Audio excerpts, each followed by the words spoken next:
नमस्कार दोस्तों, स्वागत है आपके अपने परिवार अमेजिंग मैथ सॉल्वर में। कैसे हैं आप लोग? उम्मीद करता हूँ अच्छे से होंगे और आपकी तैयारी एकदम ज़बरदस्त तरीके से चल रही होगी। तो प्रोटेस्ट के चक्कर में क्या दिमाग का क्या हो गया, पूरा दही हो गया है। ठीक है, इससे क्या हुआ कि मन बहुत दुखी हो गया, इससे हम लोग का क्लास उठा डिस्टर्ब हो गया है। ठीक है भाई, तो आज की क्लास में हम लोग डिस्कस करने वाले हैं एडिक्वेटिव पैटर्न पर जो भी नए नए सवाल आ रहे हैं उन पर बेस्ट हम लोग करेंगे मॉक टेस्ट, जो आपके आने वाले किसी भी एग्जाम के लिए, चाहे आपका रेलवे का एग्जाम हो या एसएससी का एग्जाम हो, सभी के लिए क्या है, बेनिफिशियल है। तो बिना देर के शुरू करते हैं आज की क्लास को। तो पेन और पेपर लेकर तैयार रहना है और प्रैक्टिस करते रहना है। चलिए, आज का जो सवाल करेंगे हम लोग, ये है आपका टेक्नीशियन का जो सेट है हम लोग का 2024 में हुआ था, 20 दिसंबर 2024 को। ठीक है भाई, देखो ये वाला बुक है अपना प्लेटफॉर्म का, इसमें जितना भी क्वेश्चन है आपका प्रीवियस ईयर क्वेश्चन। ठीक है, तो बहुत अच्छे से सवाल पूछे गए हैं। देखो पहला सवाल है, तो आज की क्लास को स्टार्ट करते हैं। पहला सवाल रहा आपकी कॉपी के ऊपर, ये क्या है क्वेश्चन?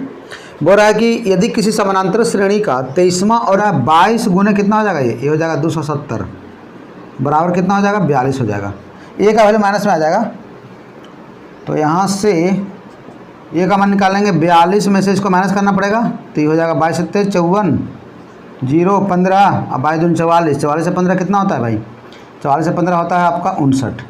अब यहाँ से इसको माइनस कर देते हैं, तो 10 में से 2 जाएगा 8 और 13 में 4 गया 9, ये बचेगा 8। देखो सबका आ रहा है इतना, क्या देखिए तो -5898 आ रहा है ए का वैल्यू, सबका ए का वैल्यू -5898 सबका आ गया -5898। चलिए आगे बढ़ते हैं। ए और डी का जब मान निकल गया, ए और डी का जब मान निकल गया तो यहाँ से T37 नहीं निकल जाएगा। T37 क्या होता है भाई, इसको थोड़ा सीधा कर लेते हैं, ये हो जाएगा इधर ए प्लस कितना हो जाएगा 36D। अब ए का वैल्यू कितना है, ये है -5898, फॉर्मूला याद रहेगा तभी बनेगा क्वेश्चन। ये हो जाएगा 36 गुने डी का वैल्यू कितना है 270। कैलकुलेशन है थोड़ा सा, सबको समझ आ रहा ना भाई, कोई दिक्कत नहीं ना है। चलिए इसको देखिए, ये हो जाएगा मेरा -5898 और इसको अगर गुना करेंगे 7 के 42 के 2 7 1 4 25 होता है, तो 36 दिन 72 और 25 कितना हो जाएगा, 72 25 हो जाएगा 97। ठीक है, तो 10 में से 8 जाएगा 2, 11 में से 9 जाएगा कितना बचेगा 2, 16 में से 8 गया 8 और 8 में से 5 गया 3, इतना आ रहा है क्या, देखिए तो 3822 आ रहा है सबका जी, सबका आ गया 3822। ठीक है, कितना दे रहा आंसर, 3822 है। चलिए सबका आ गया, बस कुछ नहीं, फार्मूला है, थोड़ा सा इसमें कैलकुलेशन था। ठीक है, हल्का सा कैलकुलेशन है इसमें। चलिए पहला क्वेश्चन डन है भाई, तो वीडियो को लाइक और शेयर करना नहीं भूलना है। ठीक है, लाइक और शेयर करना बहुत ज़रूरी है, हम लोग के लिए वही मोटिवेशन है चैनल पे और बेहतर से बेहतर काम करने के लिए। ठीक है, वो भी फ्री ऑफ कॉस्ट में, कोई पैसा नहीं लगना है, बस खाली लाइक कर देना है और शेयर कर देना है। ठीक है, इस चैनल पे हम लोग रेलवे का कंप्लीट मॉक टेस्ट करने वाले हैं। ठीक है, पूरा प्रैक्टिस सेट जितना भी है आपका, एकदम नया नया क्वेश्चन आया हुआ है, सभी का हम लोग पूरा प्रैक्टिस सेट करेंगे। बढ़ते हैं, नेक्स्ट क्वेश्चन क्या है भाई, बहुत अच्छा क्वेश्चन है, बस वीडियो में खाली बने रहना है। दूसरा सवाल है कोऑर्डिनेट ज्योमेट्री का। जिस भी बच्चे को कोऑर्डिनेट ज्योमेट्री में अगर दिक्कत है तो चैनल पर जाके देख सकते हैं, मैंने कोऑर्डिनेट ज्योमेट्री बहुत अच्छा क्वेश्चन करवाया हुआ है। देखो एक क्वेश्चन कह रहा है, उस बिंदु ए का निर्देशांक क्या है जहाँ ए बी एक वृत्त का व्यास है। ठीक है जी, जिसका केंद्र दिया गया है 2 - 3 और बी जो कोऑर्डिनेट है उसका 1 4 है। चलिए देखते हैं क्या दिया है सवाल, बहुत अच्छा क्वेश्चन है। वृत्त कैसे होता है, वृत्त ये वाला हो गया मेरा, व्यास कहाँ से होगा, जो केंद्र से जाता है क्रॉस करता है वही ना होता है व्यास। तो यहाँ पे ए है, ये क्या है, बी है। ठीक, तो ए का कोऑर्डिनेट कितना कितना है भाई, ए का कोऑर्डिनेट आपका दिया गया है, यानी केंद्र का दिया गया है, मतलब सेंटर का, सेंटर ओ मान लेते हैं। इसका कोऑर्डिनेट है आपका कितना है भाई, इसका कोऑर्डिनेट है 2 और -3। ठीक है, और बी का कोऑर्डिनेट कितना दिया गया है 1, 4। चलो भाई सब लोग ट्राई करो इस क्वेश्चन को और इसका आंसर बताइए कि क्या होगा। एकदम सिंपल क्वेश्चन है कोऑर्डिनेट ज्योमेट्री का, एकदम बहुआ टाइप का सवाल है। ठीक है, ये 10th क्लास का बच्चा ही बना सकता है, थोड़ा सा कॉन्सेप्ट क्लियर होगा तब। देखिए कैसे, सेंटर जो होता है क्या होता है भाई, ये होता है आपका मिड पॉइंट, मध्य बिंदु होता नहीं बोला, तो सिंपल सा क्या लगेगा, मध्य बिंदु का कोऑर्डिनेट दिया गया है और इसका हमको पूछ रहा है, तो इसको मान लेते हैं क्या हो जाएगा, ये हो जाएगा x, y। ठीक है, तो मध्य बिंदु का कोऑर्डिनेट क्या होता है मालूम, x1 + x2/2, y1 + y2/2 होता है। ठीक है, मध्य बिंदु का, तो यहाँ से 2 बराबर क्या हो जाएगा, देखिए 2 बराबर हो जाएगा x + 1/2 हो जाएगा। ठीक है, तो यहाँ से x + 1 बराबर कितना हो जाएगा, ये हो जाएगा 4, तो x का वैल्यू कितना आ गया 3। तो देख ले रहे हैं कि अगर x कोऑर्डिनेट से अगर मेरा बात बन जाएगा फिर हम आगे चेक नहीं करेंगे। ठीक है, देखिए 3 3 3 एक ही ऑप्शन में है, तो बी कोऑर्डिनेट निकालने की कोई ज़रूरत नहीं है। ठीक है, बी कोऑर्डिनेट निकालने की कोई दिक्कत नहीं है। क्या होता है, y1 + y2/2 होता है, ही ना होता है जी मिड पॉइंट का, x1 + x2/2 y1 + y2/2। ये क्या होता है आपका मिड पॉइंट का होता है कोऑर्डिनेट, मध्य बिंदु का नियामक। क्या होता है, मध्य बिंदु का नियामक। चलिए हो गया सॉल्व, सबको सॉल्व हो गया ना, आंसर आ गया सबका ना। चलिए कोई दिक्कत इस क्वेश्चन में। नेक्स्ट क्वेश्चन है, ये भी एपी का ही सवाल है। चलिए एपी का दो क्वेश्चन आ गया भाई। ठीक है, अब एपी का अगर क्लियर नहीं रहा कॉन्सेप्ट तो क्वेश्चन बनेगा नहीं। क्या बोल रहा है क्वेश्चन, यदि किसी समानांतर श्रेणी का प्रथम पद और अंतिम पद क्रमशः 18 और 48 है और इसके पदों का योगफल 396 है तो पदों की संख्या ज्ञात कीजिए। बहुत ही शानदार सवाल है। ठीक है, देखिए क्या क्या दिया गया है। प्रथम पद कितना है भाई, प्रथम पद है आपका 18, ठीक, और अंतिम पद मान लेते हैं कि nवां पद है, ये n पद है तो इसका वैल्यू कितना है 48 है, और n पदों का योगफल कितना दिया गया है, ये है आपका 396। ठीक है, तो हमको निकालना है n का वैल्यू निकालना है, तो n का वैल्यू निकालिए। अच्छा इसमें n पद ही है, ठीक है, और nवां पद दिया गया है, तो Sn का फॉर्मूला क्या होता है जी, सिंपल सा Sn का जो फार्मूला होता है वो होता है मेरा n/2 इंटू, दो फार्मूला होता है, एक होता है n/2 into 2a + n-1 into d होता है। ठीक है, क्लियर है। अच्छा तो अब यहाँ से मेरा क्या काम है, n का निकालना है वैल्यू। अच्छा a का वैल्यू कितना 18 है, tn का वैल्यू क्या होता है, ये होता है मेरा a प्लस ये हो जाएगा n-1 इंटू d बराबर हो जाएगा 48। ठीक है, तो a का वैल्यू कितना 18 है, तो उसको उधर लेके जाते हैं, तो n-1 इंटू डी का वैल्यू कितना हो जाएगा 48 - 18, तो ये हो जाएगा 30। सबको समझ में आ रहा ना भाई, कोई किसी दिक्कत ना किसी भाई को कोई प्रॉब्लम कोई भी समस्या नहीं होना चाहिए। एक उधर लेके चले गए, तो 48 - 18 कितना हो गया 30 हो गया, और जो भी वैल्यू दिया गया उसको खाली पुट करना सिंपल सा, और क्या।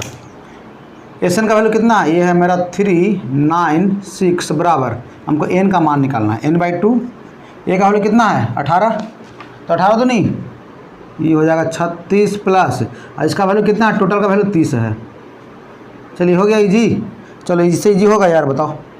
अब यहाँ पे देख लेते हैं कितना हो जाएगा, 396 बराबर n/2 इंटू 6 3 3 6, यहाँ से कट गया कितना बार में, ये कट गया 33 बार में, और 33 से काट देते हैं, 33 का 33 और 6 33 66, n बराबर कितना आ जाएगा 12। देखिए एपी का दो सवाल आ गया, बस फार्मूला बेस्ड क्वेश्चन है। इसका दो फार्मूला होता है, एक होता है Sn का फार्मूला ये वाला, और इसका एक और फार्मूला होता है। क्या होता है भाई, Sn बराबर इसका डायरेक्ट फार्मूला भी लिख लीजिए, ये होता है n/2 into first term plus last term. अगर ये दोनों भी पता है ना, अगर लास्ट टर्म पता है तो हम डायरेक्ट भी निकाल सकते हैं, इतना बड़ा फार्मूला लिखने का ज़रूरत नहीं है। लेकिन इसमें नहीं दिया हुआ था तो हमको क्या लगाना पड़ा, कौन सा फार्मूला, ये वाला फार्मूला लगाना पड़ा। चलिए डन है सबको है डन।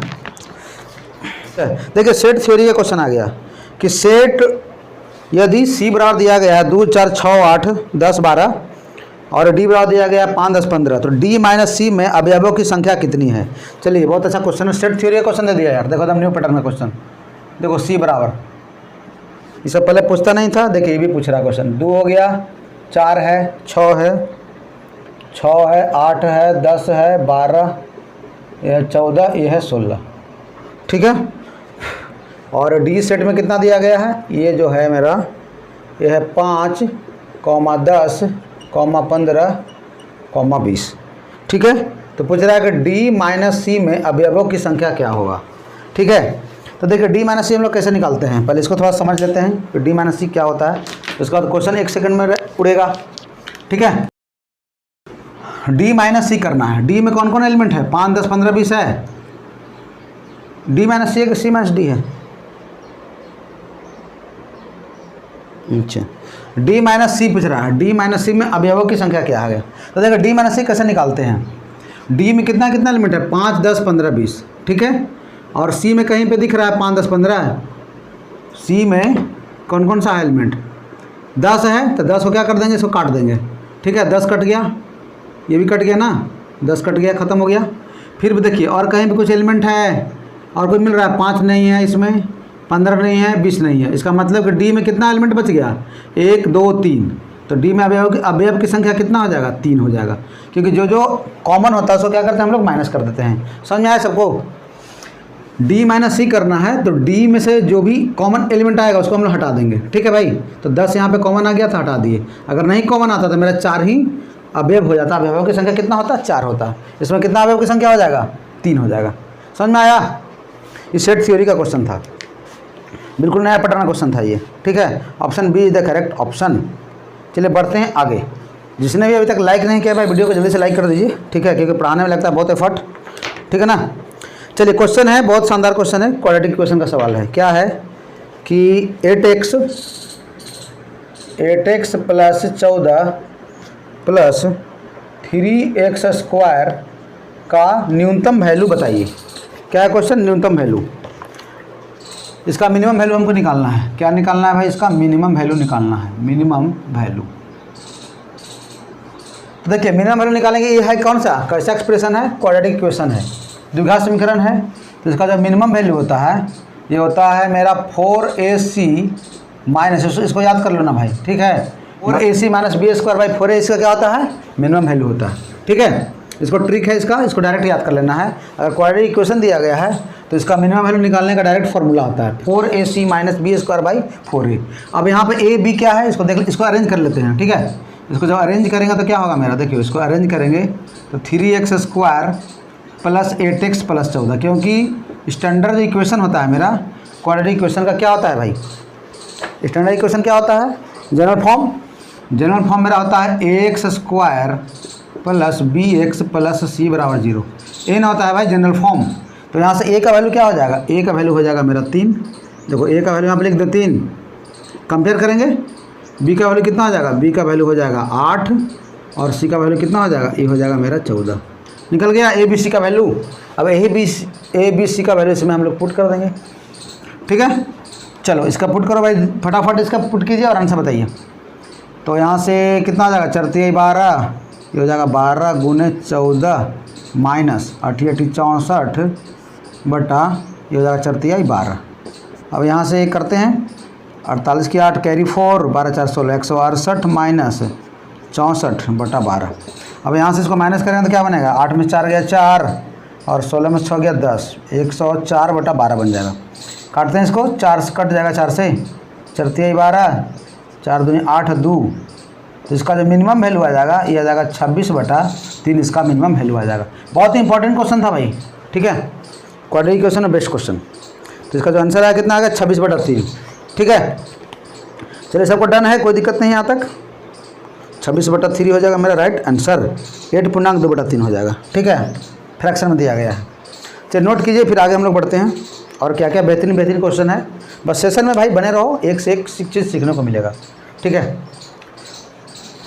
चलिए बढ़ते हैं आगे। नेक्स्ट क्वेश्चन भाई, नेक्स्ट क्वेश्चन क्या आपने सामने? नेक्स्ट क्वेश्चन है आपका मेंसुरेशन का सवाल है। बोल रहा है कि एक कमरे की चारों दीवारों का क्षेत्रफल 780 मीटर स्क्वायर है और इसकी लंबाई इसकी चौड़ाई से दुगनी है। यदि कमरे की ऊंचाई 13 मीटर है तो इसके फर्श का क्षेत्रफल किसके बराबर है? ठीक है? देखिए कमरे के चारों दीवारों का क्षेत्रफल क्या होता है? फार्मूला भाई ये होता है मेरा 2 इंटू ऊँचाई और ये होता है लंबाई प्लस चौड़ाई। ये होता है कमरे की चारों दीवारों का क्षेत्रफल। ठीक है? इसका कितना वैल्यू दिया गया है? ये है मेरा 780। ठीक? अब इसमें क्या बोल रहा है कि लंबाई चौड़ाई की दुगनी है। तो चौड़ाई को अगर x मानेंगे तो लंबाई कितना हो जाएगा? 2x हो जाएगा। तो यहाँ पे x कर लें इसको। और ऊंचाई कितना है? ऊंचाई आपका दिया गया है 13 मीटर। तो यहाँ से 13 वैल्यू पुट कर देंगे, बराबर कितना हो जाएगा? ये हो जाएगा 780 हो जाएगा। अब यहाँ से x का मान निकालिए काट छट के। ठीक है? फिर क्या पूछ रहा है? क्षेत्रफल पूछ रहा है। तो यहाँ से x का मान निकालेंगे कैसे? यहाँ से निकालो इसको फटाफट। 13 से काट दें, 13 छक्का 78 और 2 से काट देते हैं कितना बार में? 30 बार में। तो 2 1 3, 3x बराबर कितना हो जाएगा? 30। तो x बराबर कितना हो जाएगा? 10। तो यहाँ से लंबाई कितना हो जाएगा? लंबाई हो जाएगा 2x ना, तो हो जाएगा 20 और चौड़ाई कितना हो जाएगा? ये हो जाएगा 10। तो क्षेत्रफल क्या होता है जी? फर्श का क्षेत्रफल। फर्श में क्या रहेगा? लंबाई गुने चौड़ाई, यही ना होगा फर्श में। तो ये मेरा कितना हो जाएगा? 20 गुने 10 कितना होता है?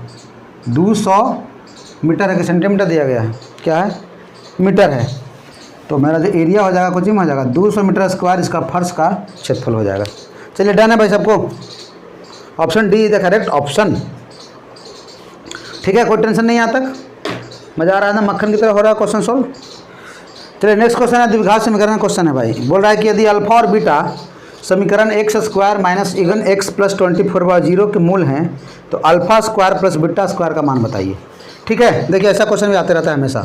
क्वेश्चन क्या है मेरे अपने सामने, यह मेरा x square minus 11s plus 24/0, इसका मूल है अल्फ़ा बीटा। तो पूछ रहा है वैल्यू किसका, पूछ रहा है आपका alpha square plus beta square का मान बताना है। ठीक है, अगर अल्फ़ा बीटा मूल रहता है तो क्या होता है, मूलों का योग क्या होता है, फॉर्मूला बताइए। जो मूलों का योग होता है मेरा अल्फ़ा प्लस बीटा बराबर ये होता है माइनस बी बटा ए। तो यहाँ पे क्या हो जाएगा, बी का वैल्यू -11 ना, तो माइनस माइनस प्लस ए, मतलब ये हो जाएगा, यहाँ पे फॉर्मूला भी लिख देते हैं, तो हो जाएगा 11 और ए का वैल्यू कितना है, ए क्या होता है एक्स स्क्वायर का गुणांक होता है, तो ए का वैल्यू कितना है 1 है, तो 11/1 हो जाएगा, 11 आ गया। और मूलों का गुणनफल क्या होता है, ये होता है मेरा c/a होता है। ठीक है जी, c कितना है 24, ए का वैल्यू कितना 1 है, तो 24 आ गया। ठीक है, अब लेकिन मुझे निकालना है कि अल्फा स्क्वायर और बीटा स्क्वायर का। तो दो ऐसा वैल्यू यहाँ पे हम डायरेक्ट भी निकाल सकते हैं कि दो ऐसा नंबर जिसको गुना करे पर 24 आए और जोड़ने पर कितना 11 आए, तो ये तो सिंपल नंबर था सकते हैं, कितना ये हो जाएगा 8 और 3 हो जाएगा, क्या 24 और 8 3 11, डायरेक्ट हमको दिख गया। अगर नहीं दिखता तो हमको फॉर्मूला लगाना पड़ता a प्लस बी का होल स्क्वायर वाला, ये हमको डायरेक्ट दिख गया तो डायरेक्ट पुट कीजिए, 88 64 और 3 तिहाई 9, तो ये मेरा कितना आंसर हो जाएगा जी 73 मेरा राइट आंसर हो जाएगा। चलिए क्लियर है सबको, 73 is the right answer. Direct हमको दिख गया था कि दो नंबर हमको ऐसा चाहिए, गुना कर पे 24 आया, जोड़ने पे कितना 11 है, तो 88 24 और 8 3 11, बस हो गया ख़त्म। चलिए डन है भाई सबको, चलो बढ़ते हैं आगे। ये क्वेश्चन है ट्रिग्नोमेट्री का क्वेश्चन है भाई। ट्रिग्नोमेट्री का क्वेश्चन क्या कह रहा है कि tan थीटा इक्वल टू दिया गया है 8/15। क्या है क्वेश्चन, tan थीटा बराबर दिया है 8/15। ठीक है, तो निकालना है वैल्यू इसका 1 माइनस साइन थीटा तो 1 प्लस साइन थीटा का मान निकालना है। ठीक है, यही सवाल है। चलिए ट्राई कीजिए क्वेश्चन को, पहले वीडियो को पॉज करके और आंसर दीजिए कमेंट बॉक्स में। ठीक है, और वीडियो कैसा लग रहा है आप लोग जरूर बताइएगा। ठीक है भाई, अच्छा लग रहा है बुरा लग रहा है जैसा लग रहा है एकदम बताना है कमेंट बॉक्स में, तभी हम लोग को काम करने में और मज़ा आएगा। देखो यहाँ पे सिंपल सा क्या है भाई, tan थीटा क्या होता है जी, ये होता है मेरा लंबवत आधार होता है ये, तो 8 15 17 का होता है ट्रिपलेट, याद नहीं है तो याद कर लो इसको। ठीक है, 8 15 17 का। अब यहाँ से लगाइए इसको हम एक में ऐसे लिख सकते हैं, देखो तो यहाँ पे। अब देखिए ट्रिक वाला हमको लग गया ये क्वेश्चन, देखिए हम ट्रिग्नोमेट्री में जब पढ़ा रहे थे सीजीएल का अभी हाल ही में कुछ दिन पहले, तो देखिए इसका हम ट्रिक बताए थे, कैसा रूट रहता था हम लोग डायरेक्ट रिजल्ट होता है। क्या रिजल्ट होता है, देखो यहाँ पे साइन है ना, तो क्या करना पड़ता है इसमें कॉस से करना पड़ता है डिवाइड, तो ये होता है इसका, ये होता है मेरा sec theta minus tan theta, इसका होता है। इसको सॉल्व करेंगे ना इसको परिमीकरण करके, तो ये मेरा sec theta minus tan theta आ जाएगा। ठीक है जी, कॉस से करना पड़ता है डिवाइड, ये डायरेक्ट रिजल्ट होता है। अगर रिजल्ट याद है तो क्वेश्चन बहुत जल्दी बन जाएगा, फटाफट बन जाएगा, कोई दिक्कत ही नहीं है। अगर याद नहीं भी है तो भी हम लोग सॉल्व कर लेंगे। कैसे, देखो 1 माइनस क्या हो जाएगा यहाँ पे, ज़्यादा समय लग जाएगा उससे। अच्छा देखते हैं, अच्छा सेक थीटा क्या होता है, कॉस थीटा आधार बटा कर्ण ना, तो हो जाएगा कर्ण आधार बटा कर्ण, तो हो जाएगा 17/15 माइनस आई हो जाएगा 8/15। देखिए अगर ट्रिक याद है तो 17 में 60 जाएगा, कितना बचेगा 9/15, हो जाएगा 3 तिहाई 9 3 5 15, आंसर कितना आया 3/5 मेरा आंसर आ गया। अगर जिसको रिजल्ट डायरेक्ट याद है, ठीक है, अगर ए लैब पढ़ना चाहते हैं किस तरीके का क्या होता है तो मेरा ट्रिग्नोमेट्री में समझाइएगा। ठीक है, ट्रिग्नोमेट्री में उत्तम सन मारिएगा। अभी सीजीएल में मैंने सभी पढ़ा रखा है इस पैटर्न का क्वेश्चन को। ठीक है, तो इसका मैं ट्रिक बताया था भाई कि इसमें ऐसा रहता है 1 माइनस साइन बटा 1 प्लस साइन, तो क्या करना है कॉस से करना है डिवाइड, तो 1 बाई कॉस क्या हो गया सेक थीटा, और साइन बाई कॉस क्या होता है टैन थीटा, ये होता है माइनस में मेरा। ठीक है जी, देखो इसे कितना क्वेश्चन फास्ट बन गया। नहीं अगर ये सब नहीं पता है, ठीक है, अगर ये हमको ट्रिक नहीं पता है तो फिर हमको यहाँ साइन थीटा और इसका क्या करना पड़ेगा, परिमीकरण करके फिर हमको इसको साइन कॉस का वैल्यू बैठाना पड़ेगा। क्वेश्चन है आपका समरूप त्रिभुज, बेस्ट सवाल है, बहुत अच्छा क्वेश्चन है कि दो समरूप त्रिभुज ABC और त्रिभुज LMN है। यदि त्रिभुज ABC का क्षेत्रफल 25 सेंटीमीटर स्क्वायर और LMN का क्षेत्रफल 36 सेंटीमीटर स्क्वायर है और BC बराबर दिया गया 2.5 सेंटीमीटर, तो MN की माप ज्ञात करें। देखिए इसमें आगे आपका दो त्रिभुज समरूप होता है। ठीक है, कौन कौन सा है, देखो समरूप त्रिभुज का हमेशा ही वाला क्वेश्चन आता रहता है, इसको तो अच्छे से कर लीजिएगा। ठीक है, दो त्रिभुज है समरूप, एक त्रिभुज ये वाला है, एक त्रिभुज है ये कौन सा है मेरा ABC, ये हो गया A, ये हो गया B, C, और क्या है LMN, LMN। अगर दो त्रिभुज अगर समरूप दिया गया है, ठीक है, तो इसका जो क्षेत्रफल का जो अनुपात होता है, दोनों समरूप है, ठीक है, तो इसका क्षेत्रफल का जो अनुपात होता है एरिया ऑफ ट्रायंगल ABC बटा एरिया ऑफ ट्रायंगल LMN। जो क्षेत्रफलों का जो अनुपात होता है, दो समरूप त्रिभुज के क्षेत्रफल का जो अनुपात होगा वो क्या होगा, संगत भुजाओं के अनुपात के स्क्वायर के बराबर होता है, ठीक है भाई। तो संगत भुजा क्या है, BC का संगत MN हो गया, इसका संगत आपका LM हो गया, इसका संगत क्या हो गया, LN हो गया। तो यहाँ से लिख सकते हैं डायरेक्ट क्या, BC बटा MN का स्क्वायर। चलिए पूरा फार्मूला हम लिख देते हैं, ठीक है। कभी क्या करेगा कि BC का वैल्यू दे करके MN का वैल्यू पूछ लेगा, कभी AB का वैल्यू दे के इसका पूछ लेगा, तो फार्मूला सभी पता होना चाहिए। ये हो जाएगा मेरा LM स्क्वायर बराबर क्या हो जाएगा भाई, AC बटा LN का होल स्क्वायर होता है, ये होता है फार्मूला, ठीक है। अब क्या क्या वैल्यू दिया गया देखते हैं। वैल्यू मेरा क्या क्या है, क्षेत्रफल है ABC का कितना 25 बटा 36 ना, तो ये हो जाएगा 25 मतलब 36। और क्या दिया गया है, BC का दिया गया 2.5, BC हो गया 2.5 और MN का वैल्यू पूछ रहा है, तो यहाँ से क्या करेंगे, इसका स्क्वायर हो जाएगा। अब यहाँ से हमको निकालना पड़ेगा वैल्यू, ठीक है। अच्छा स्क्वायर हटाएंगे तो क्या होगा, इसका अंडर रूट कर देते हैं इधर, तो यहाँ से हो जाएगा 5 बटा 6 बराबर 2.5/MN। अगर प्रैक्टिस हो जाएगा तो इतना लिखने का जरूरत नहीं है, ठीक है, डायरेक्ट भी हम लोग क्वेश्चन को सॉल्व कर सकते हैं, बस उसके लिए क्या होना चाहिए, प्रैक्टिस। अब देखो 5 का कितना गुना है, 0.5 हो गया, तो यहाँ से MN बराबर कितना हो जाएगा 6×25, मतलब कि 3 सेंटीमीटर मेरा आ जाएगा इसका वैल्यू, किसका, MN का वैल्यू आ जाएगा। डन है सबको भाई, क्लियर है, यहाँ तक कोई दिक्कत नहीं है। क्वेश्चन आपका बहुलक और माध्यिका का क्वेश्चन है, बोल रहा है किसी आंकड़े का बहुलक और माध्यिका क्रमशः इतना और इतना है, तो आंकड़े का माध्य ज्ञात करें। देखिए इसका एक मूलानुपातिक फॉर्मूला होता है जी, ठीक है। क्या होता है, जिसको ये फार्मूला याद है उसी से क्वेश्चन बनेगा। देखिए क्वेश्चन होता है अपना 3 गुने माध्यिका, मतलब 3 गुने मीडियन, 3 मीडियन माइनस 2 मीन, ठीक है, बराबर क्या होता है, बहुलक होता है, मतलब मॉड होता है, ठीक है। 3 मीडियन माइनस 2 मीन बराबर क्या होता है, मॉड का फॉर्मूला होता है, ठीक है। मॉड मतलब क्या हो गया, ये हो गया बहुलक, ये हो गया बहुलक, हिंदी भी लिख देते हैं क्योंकि सबको समझ में आ जाए। चलो ये क्या होता है, मीन मतलब क्या होता है, ये होता है माध्य, और ये क्या होता है, माध्यिका। ये क्वेश्चन बहुत ही इंपॉर्टेंट है, ये बहुत फार्मूला बहुत ज़्यादा इंपॉर्टेंट है, ठीक है। भर भर क्वेश्चन आ रहा है भाई, डिक्वेटिव में भी आ रहा है क्वेश्चन पूरा। देखो बहुलक और माध्यिका दिया गया है, तो माध्य पूछ रहा है। बहुलक कितना है मेरा 26.7, तो वैल्यू पुट कीजिए। देखो यहाँ पे बहुलक का वैल्यू कितना है, ये हो गया 26.7 बराबर, और माध्यिका कितना है 71, तो 3 गुने 71 माइनस 2 इंटू मीन, यही ना है। अब यहाँ से मीन का वैल्यू निकालिए फटाफट, तो मीन का वैल्यू निकालेंगे तो यहाँ से क्या करोगे, इसको थोड़ा सा मल्टीप्लाई करके ऐसा निकाल लेते हैं, तो ये हो जाएगा 26.7 बराबर 3 का 3 और 3 7 21 माइनस 2 मीन हो जाएगा ना। इसको इधर लेके चल जाते हैं, तो यहाँ से मीन बराबर क्या करें, इसको घटा लेंगे तो क्या हो जाएगा, ये हो जाएगा मेरा 10 में से 7 गया 3, ये बचेगा 2 ना, तो 12 में 6 गया 6, और 10 में से 2 जाएगा 8, और यहाँ बचेगा 186.3 बटा कितना बचेगा 2।